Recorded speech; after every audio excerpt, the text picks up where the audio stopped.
Cyber crime की काली दुनिया का सफेद सच है धोखा।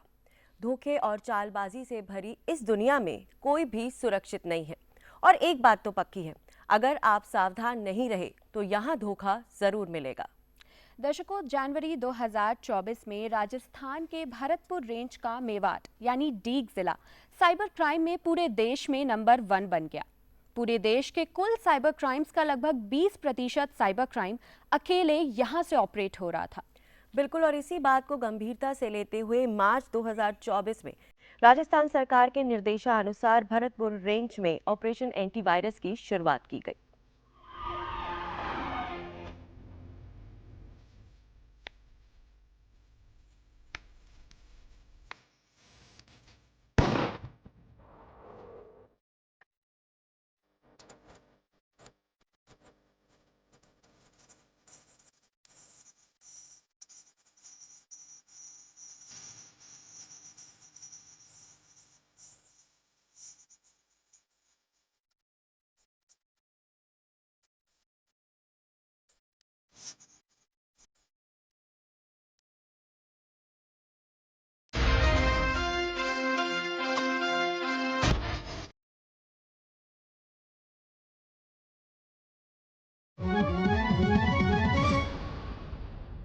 और दर्शकों, जैसे कि अभी हमने आपको पहले भी बताया था कि मार्च 2024 से राजस्थान सरकार के निर्देशानुसार भरतपुर रेंज में ऑपरेशन एंटीवायरस की शुरुआत की गई थी।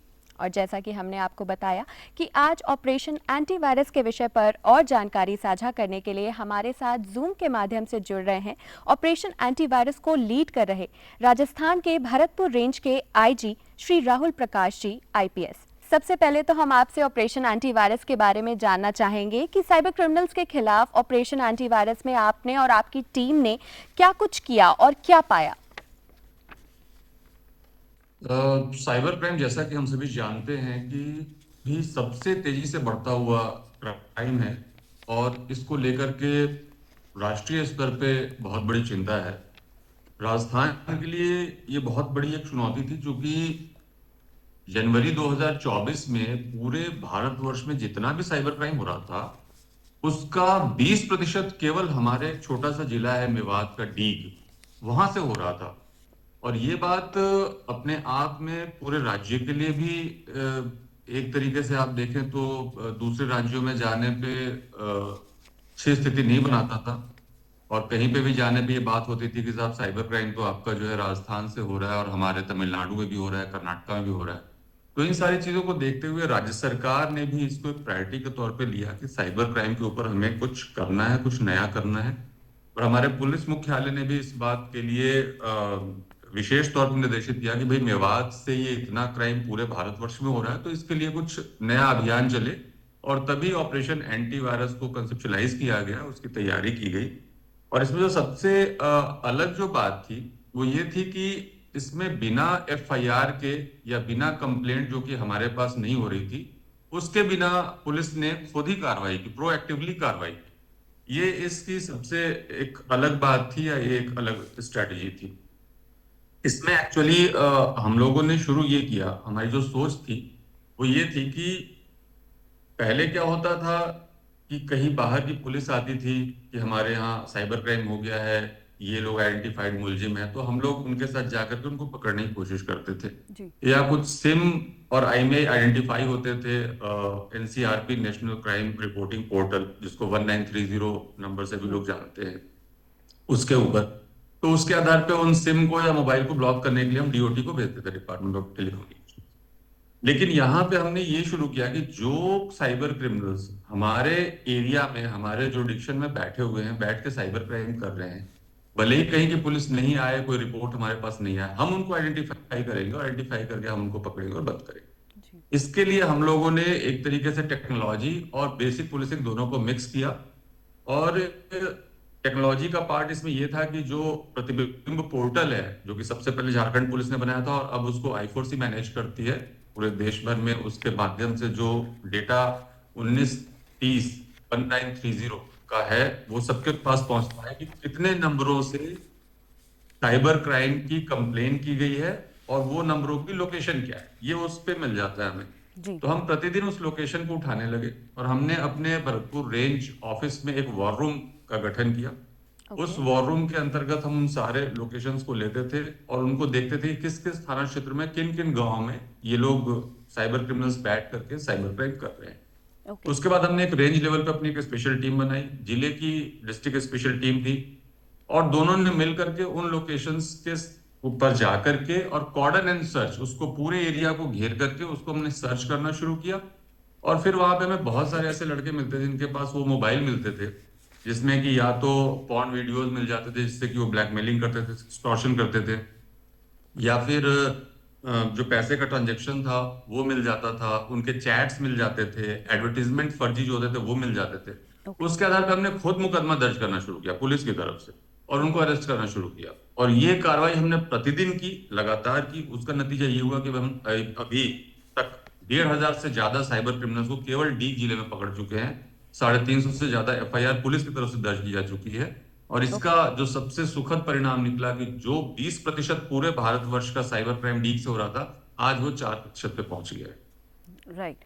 सर, हमारे दर्शक साइबर क्रिमिनल्स के झांसे में ना फंसें और साइबर सुरक्षित रहें, इसके लिए आप क्या टिप्स देना चाहेंगे? साइबर क्राइम का जो अभी सबसे बड़ी चुनौती है वो है जानकारी। जी। जब किसी के पास कोई व्यक्ति फोन करता है और उसको बोलता है कि डिजिटल अरेस्ट आप हो गए, अब उसको ये पता नहीं है कि डिजिटल अरेस्ट जैसी कोई चीज कानून में एग्जिस्ट ही नहीं करती है। ओके। तो इस बात की जानकारी होना कि आप के साथ जो बात कर रहा है और आपको जिस तरह की बात कही जा रही है वैसी कोई चीज एग्जिस्ट नहीं करती है। अगर आपको पता हो तो आप उसके झांसे में नहीं आएंगे, आप ठगे नहीं जाएंगे। ट्रू। दूसरी सबसे बड़ी बात है कि कॉमन सेंस का अगर यूज करें, हम लोग उस वक्त शायद मानसिक तौर पे दबाव में आ जाते हैं बहुत सारे लोग जब लोग बात करते हैं, लेकिन अगर कॉमन सेंस का यूज करें तो चीजें समझ में आती हैं कि ऐसे इस तरीके से प्रक्रियाएं नहीं चलती हैं। और साथ ही साथ अपने तुरंत नजदीकी लोगों से बात करना। अगर आपके पास किसी ने कॉल किया है और आपको ब्लैकमेल कर रहा है, या आपको कह रहा है डिजिटल अरेस्ट आप हो गए हैं, या आपको कह रहा है कि आपके सिम से कोई क्राइम हो गया है, तो आप अपने कोई भी नजदीकी मित्र से बात करेंगे, क्योंकि खुद व्यक्ति बहुत ज्यादा मानसिक दबाव में होता है। वो कई बार उन चीजों को समझ नहीं पाता जो कि बाहरी लोगों को बड़ी आसानी से दिखाई देती है। तो उसको एक बार शेयर अगर करें तो भी वो लोग काफी हद तक इससे बच सकते हैं। मूल रूप से अगर आप देखिएगा तो व्यक्ति की जो भावना होती है, काम, डर और लोभ, इन तीनों के ऊपर वो लोग खेल रहे हैं। सेक्सटॉर्शन में लोग यही करते हैं कि एक डीपी पे किसी लड़की की फोटो लगाकर चैटिंग शुरू करेंगे, फिर उससे बोलेंगे वीडियो कॉल करते हैं, और उसके बाद व्यक्ति उसके झांसे में आ जाता है।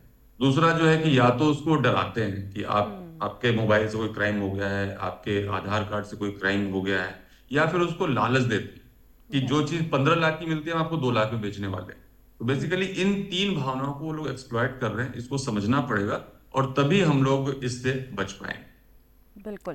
तो सर, अगर कोई दर्शक साइबर फ्रॉड का शिकार हो गए हैं, तब फिर उन्हें क्या करना चाहिए? शिकार होने पे तो सबसे पहले जो है, आपको अगर आपको तुरंत ही आभास हुआ कि हम साइबर क्राइम के शिकार हो गए, तो 1930 एनसीआरपी है, नेशनल क्राइम रिपोर्टिंग पोर्टल, उसका नंबर है 1930, हेल्पलाइन नंबर है। उस पर इमीडिएटली फोन करके रजिस्टर कराना चाहिए। उसका फायदा ये होता है कि अगर आपका पैसा अंडर ट्रांजेक्शन है, आपके अकाउंट से निकलकर दूसरे में गया और उसके आगे नहीं गया है, विड्रॉवल नहीं हुआ है, तो उसको बैंक्स वहीं पे ब्लॉक कर देते हैं। उससे फिर विधिक प्रक्रिया के तहत आपको वो पैसे वापस मिलने की संभावना रहती है। दूसरा है कि 1930 पे ही रिपोर्ट करके रुकना नहीं है हमें, हमें उसके बाद पुलिस थाने पे जा करके और एफआईआर भी करानी है। कई बार पुलिस भी आपको अ, जैसे आप गए और आप संतरी से मिले, तो वो आपको कई बार हो सकता है नीचे लेवल के अधिकारी आपको हो सकता है ये बोल दें कि आपने 1930 पे कंप्लेंट करा दी, आपकी कंप्लेंट हो गई। जी। लेकिन वो आपकी कंप्लेंट नहीं है, वो केवल एक रिपोर्टिंग आपकी हेल्पलाइन पे है। अगर कानूनी प्रक्रिया में हमें जाना है, व्यक्ति के खिलाफ उसको अरेस्ट करना है, उसको पूरी प्रक्रिया की जानी है, तो उसके लिए एफआईआर होना बहुत जरूरी है। उसके राइट। बिना पुलिस कुछ नहीं कर सकती एफआईआर के बिना। तो हमें एफआईआर करने के लिए इंसिस्ट करना है और एफआईआर करा, ये राइट। दोनों काम साइबर क्राइम होने के पश्चात तुरंत ही करना चाहिए। ओके। तो आज दर्शकों, ऑपरेशन एंटीवायरस पर जानकारी हमारे साथ साझा करने के लिए जूम के माध्यम से जुड़े थे ऑपरेशन एंटीवायरस को लीड कर रहे भरतपुर रेंज राजस्थान के IG Shri Rahul Prakash ji IPS. Sir, आपका बहुत बहुत शुक्रिया हमारे साथ आज डीडी मॉर्निंग शो में जुड़ने के लिए और इतनी इंपॉर्टेंट इन्फॉर्मेशन हम सभी के साथ शेयर करने के लिए। Thank you so much sir. Thank you madam, thank you, Thank you. Thank you.